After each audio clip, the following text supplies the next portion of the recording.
ہمارے خطبے کا موضوع ہے خطبہ حاجت کی مختصر شرح. خطبہ حاجت کی مختصر شرح. نحمدہ ونصلی علی رسولہ الکریم، اما بعد.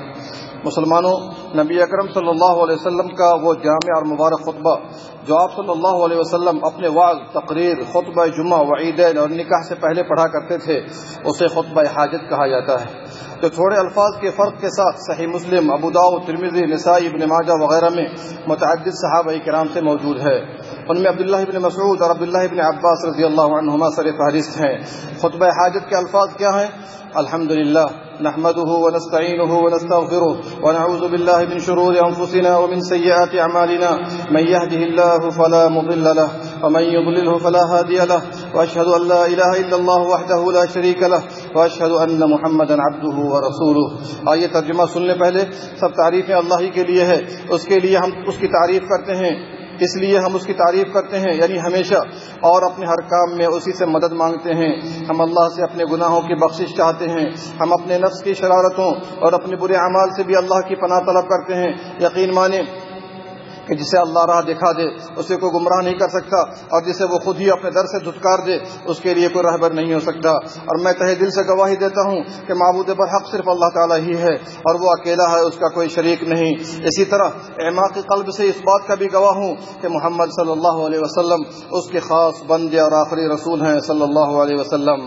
پھر 3 آیات کی تلاوت فرماتے. پہلی آیت، یا ایھا الذین آمنوا اتقوا اللہ حق تقاتہ ولا تموتن الا وانتم مسلمون. اے لوگو جو ایمان لائے ہو، اللہ سے ڈرو جیسا اس سے ڈرنے کا حق ہے، اور تم ہرگز نہ مرو مگر اس حال میں کہ تم مسلم رہو.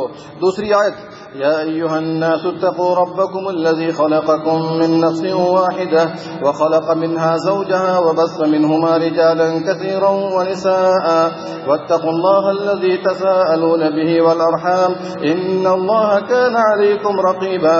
اے لوگو اپنے رب سے ڈرو جس نے تمہیں ایک جان سے پیدا کیا اور اس سے اس کی بیوی پیدا کی اور ان دونوں سے بہت سے مرد اور عورتیں پھیلا دیں. اور اللہ سے ڈرو جس کے واسطے سے تم ایک دوسرے سے سوال کرتے ہو، اور رشتوں سے بھی، بے شک اللہ ہمیشہ تم پر پورا نگہبان ہے. سورہ نساء آیت نمبر 1. تیسری آیت، یا ایھا الذین آمنوا اتقوا اللہ وقولوا قولا سدیدا یصلح لکم اعمالکم ویغفر لکم ذنوبکم ومن یطع اللہ ورسولہ فقد فاز فوزا عظیما. اے ایمان والو، اللہ سے ڈرو اور بالکل سیدھی بات کہو، وہ تمہارے لیے تمہارے اعمال درست کر دے گا اور تمہارے گناہ بخش دے گا. اور جو اللہ اور اس کے رسول کی فرما برداری کرے تو یقیناً اس نے بڑی کامیابی حاصل کر لی. پھر کہتے، اما بعد فإن خیر الحدیث کتاب اللہ وخیر الہدی ہدی محمد صلی اللہ علیہ وسلم وشر الامور محدثاتها وكل محدثة بدعة وكل بدعة ضلالة وكل ضلالة في النار. حمد و صلات کے بعد یقیناً تمام باتوں سے بہتر بات اللہ کی کتاب ہے، اور تمام راستوں سے بہتر محمد صلی اللہ علیہ وسلم کا راستہ ہے، اور تمام کاموں میں بدترین کام وہ ہیں جو اللہ کے دین میں اپنی طرف سے نکالے جائیں. یاد رکھیے، دین میں جو نیا کام نکالا جائے وہ بدعت ہے، اور ہر بدعت گمراہی ہے، اور ہر گمراہی جہنم میں لے جانے والی ہے. یہ خطبہ حاجت کے الفاظ ہیں. بھائیو، خطبہ حاجت کے مسنون الفاظ میں الحمدللہ کے بجائے ان الحمدللہ بھی ثابت ہے. مسنون الفاظ میں ونستغفرہ کے بعد نؤمن بہ ونتوکل علیہ کے الفاظ ثابت نہیں. اسی طرح ونستغفرہ کے بعد ونستہدیہ کے الفاظ بھی ثابت نہیں. دوستو، خطبہ حاجت مشہور صحابی ضماد ازدی کے اسلام کا سبب بنا. ضماد قبیلہ ازد شنوع یمن سے مکہ تشریف لائے. یہ جھاڑ پھونک کرنے میں معروف تھے. کفار مکہ کو معلوم ہوا کہ ضماد مکہ آئے ہیں تو ان سے کہا، نعوذ باللہ، محمد صلی اللہ علیہ وسلم مجنون ہے، ان کا علاج کرو. ضماد نے کہا، اگر میں نے محمد کو دیکھ لیا تو ان کا علاج کروں گا، امید کہ اللہ انہیں میرے ذریعے شفا دے گا.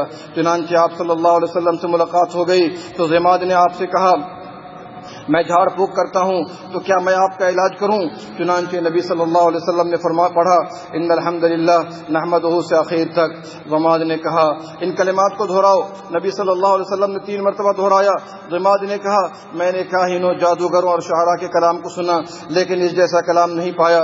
یہ کلمات سمندر کی گہرائی تک پہنچی ہوئی ہیں، یعنی آپ نے چند جملوں میں بڑی قیمتی باتیں ذکر کر دی ہے. ضماد نے کہا، اے محمد صلی اللہ علیہ وسلم، ہاتھ بڑھائیے. آپ کے ہاتھ پر بیعت کر کے اسلام اسلام قبول کر لوں۔ چنانچہ انہوں نے بیعت کر کے اسلام قبول کر لیا۔ نبی صلی اللہ علیہ وسلم نے فرمایا تمہاری قوم؟ کہا میری قوم بھی۔ نبی صلی اللہ علیہ وسلم نے ایک وقفہ کے بعد ایک دستہ روانہ فرمایا، چنانچہ ان کا گزر قوم ذمات سے ہوا۔ امیر نے اپنے لشکر سے کہا تم لوگوں نے اس قوم کا کچھ لیا بھی ہے؟ قوم میں سے ایک نے کہا ہاں، وہ برتن جس سے وضو کیا جاتا ہے اور پاکی حاصل کی جاتی ہے۔ امیر نے کہا اسے واپس کر دو، یہ ذمات کی قوم ہے۔ رواہ مسلم و احمد۔ عبداللہ بن مسعود رضی اللہ عنہ نے فرمایا نبی اکرم صلی اللہ علیہ وسلم نے ہمیں خطبہ حاجت سکھایا، پھر انہوں نے مذکورہ بالا خطبہ ذکر فرمایا۔ متبع سنت خطیب واعظ ہمیشہ اسے خطبہ میں پڑھا کرتے ہیں اور اہل بدعت اس سے گریز کرتے ہیں۔ ساتھیو، یہ مختصر سا خطبہ نہایت جامع عقائد و عبادات، تقوی و اخلاق، بندوں کی عاجزی و کمتری اور پند و نصائح پر مشتمل ہے۔ اس میں چند اہم باتوں پر مختصراً روشنی ڈالی گئی ہے۔ نمبر 1 توحید و رسالت کی شہادت ہے، جو اشارہ ہے اشہد ان لا الہ الا اللہ سے۔ اللہ کی وحدانیت و عبادت کا اس بات ہے کہ ہر قسم کی عبادت اللہ کے لیے خاص ہے، ما سوی اللہ کا اس میں کوئی حصہ نہیں، خواہ وہ نظر و نیاز ہو یا ذبح، حاجت روائی ہو یا مشکل کشائی، سجدہ ہو یا طواف۔ اسی طرح محمد صلی اللہ علیہ وسلم کی رسالت کا بھی ذکر ہے اور وہ اللہ کے خاص بندے ہیں۔ آپ صلی اللہ علیہ وسلم میں اللہ کی کوئی بھی صفت نہیں پائی جاتی۔ نمبر 2 اللہ کی تعریف و توصیف کرنا، ان الحمدللہ نحمدہ میں ہے۔ اللہ تعالیٰ ہر طرح کی صفات کمال، جلال اور جمال کے ساتھ متصف ہے، اس کے ذریعے اس کی تعریف کرنا حمد کہلاتا ہے اور بار بار تعریف کرنا ثنا کہلاتا ہے۔ اگر اللہ تعالیٰ کی تعریف نعمتوں پر ہو تو شکر ہے۔ حمد قلب و زبان دونوں سے واقع ہوتا ہے اور شکر جسمانی اعضاء سے۔ بندہ سب سے زیادہ محبت اللہ سے کرے تاکہ عبادات بجا لا سکے اور برائی سے رک سکے۔ مخلوق میں سب سے زیادہ محبت نبی صلی اللہ علیہ وسلم سے ہو تاکہ اطاعت میں دشواری کا سامنا نہ ہو۔ نمبر 3 اللہ ہی سے مدد طلب کرنا، ونستعینہ، بندہ دنیاوی اور اخروی ہر معاملات میں اللہ سے مدد کا محتاج ہے۔ وہ عبادت بجا لانے، برائیوں پر صبر کرنے اور مصائب پر استقامت میں اس کی توفیق و رحمت کا محتاج ہے۔ وہی رب ہے جس سے مدد طلب کی جاتی ہے، اسے کسی مددگار، معین و شریک اور ساجھیدار کی ضرورت نہیں۔ اس لیے بندے کو چاہیے کہ وہ اللہ سے دعا کرے، اللہم اعنی علی ذکرک و شکرک و حسن عبادتک، اے اللہ مجھے اپنے ذکر، شکر اور بہتر عبادت پر تعاون فرما۔ نمبر 4 اللہ سے مغفرت طلب کرنا۔ مغفرت طلب کرنے میں 2 چیزیں داخل ہیں، ایک تو اللہ گناہ پر پردہ ڈال دے اور دوسری کہ اللہ اس پر مواخذہ نہ کرے۔ بندے کو استغفار کی ہمہ وقت ضرورت ہے کہ وہ رات و دن گناہ کرتا رہتا ہے۔ قرآن میں توبہ و استغفار کا بکثرت ذکر ہے۔ آپ صلی اللہ علیہ وسلم نے فرمایا اے لوگو اللہ سے توبہ کرو، میں روزانہ 100 مرتبہ سے زیادہ استغفار کرتا ہوں۔ نمبر 5 ونعوذ باللہ من شرور انفسنا ومن سیئات اعمالنا، اللہ ہی کی پناہ میں آنا ہر تکلیف سے بچاؤ کے لیے اللہ کی پناہ میں جانا بندہ مسلم کا شیوہ ہے۔ اس میں نفس کی شرارت اور برے اعمال سے پناہ چاہی گئی ہے۔ نفس امارہ برائی کا حکم دیتا ہے، نفس مطمئنہ نیکیوں پر مطمئن ہے اور نفس لوامہ برائی سرزد ہو جانے پر ملامت کرتا ہے۔ دنیا و آخرت کی ہر مصیبت کی تہ میں برے اعمال کا دخل ہے، لہذا ہر برائی سے دور رہنا چاہیے۔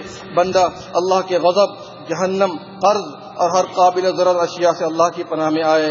نمبر 6 اللہ سے ہدایت طلب کرنا، اللہ جسے چاہتا ہے ہدایت سے نواز دیتا ہے اور یہ اس کا فضل ہے، اس پر اس کی تعریف ہے، اور جسے چاہتا ہے اپنے عدل و انصاف سے راہ راست سے دور کر دیتا ہے، وہ کسی پر ظلم و زیادتی نہیں کرتا۔ اللہ نے فرمایا جب انہوں نے کجروی اختیار کی تو اللہ نے ان کے دلوں کو ٹہرا کر دیا، یعنی ہدایت سے دور کر دیا۔ اللہ نے ہدایت کے چند اسباب بنائے ہیں جیسے شقاوت کے اسباب ہیں، بندہ ہدایت کی راہ کا راہی بنے۔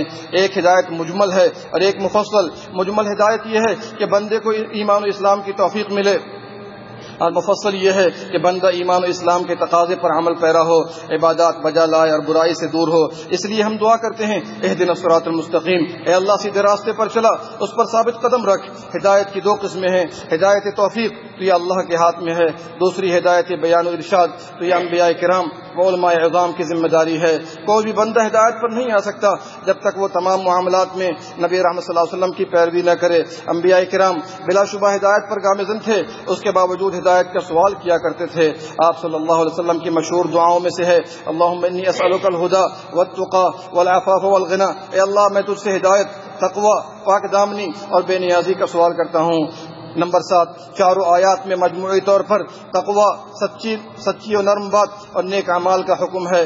برائی سے بچنا اور عبادات و خیر پر استقامت تقوی کہلاتا ہے۔ عبداللہ بن مسعود رضی اللہ عنہ نے تقوی کی تعریف یوں کی ہے، اللہ کی اطاعت کی جائے، نافرمانی نہ کی جائے، شکر بجا لایا جائے، ناشکری نہ کی جائے، اسے یاد رکھا جائے، بھلایا نہ جائے۔ نمبر 8 بہتر کلام اللہ کا کلام ہے، لہذا قرآن کریم کا اہتمام خاص ہونا چاہیے، اسے پڑھا جائے، سیکھا جائے، تدبر کیا جائے، اس پر عمل پیرا ہو، اس کی ہدایت عام کی جائے اور ساتھ ہی اس سے شفا طلبی ہو۔ نمبر 9، بہتر رہنمائی محمد صلی اللہ علیہ وسلم کی رہنمائی ہے۔ جب بھی جس معاملے میں بھی رہنمائی کی ضرورت ہو تو پیارے نبی صلی اللہ علیہ وسلم کا نمونہ سامنے ہونا چاہیے تاکہ ہدایت نصیب ہو۔ بندہ جب ہدایت نبوی اور نمونہ مصطفی سے دور ہوگا، بدعت کی راہ پر ٹمک تویا مار رہا ہوگا۔ آج امت کی اکثریت بدعت و خرافات میں مگن ہے، اس کی سب سے بڑی وجہ اتباع سنت کا فقدان ہے۔ اسلام میں ہر نئی چیز بدعت ہے۔ اسلام اور پیغمبر اسلام کی مخالفت بندے کو جہنم میں لے جانے والی ہے۔ اللہ ہم سب کو اس عظیم خطبے کو سمجھنے اور اس پر عمل پیرا ہونے کی توفیق مرحمت فرمائے، آمین یا رب العالمین۔ وآخر دعوانا الحمد للہ رب العالمین۔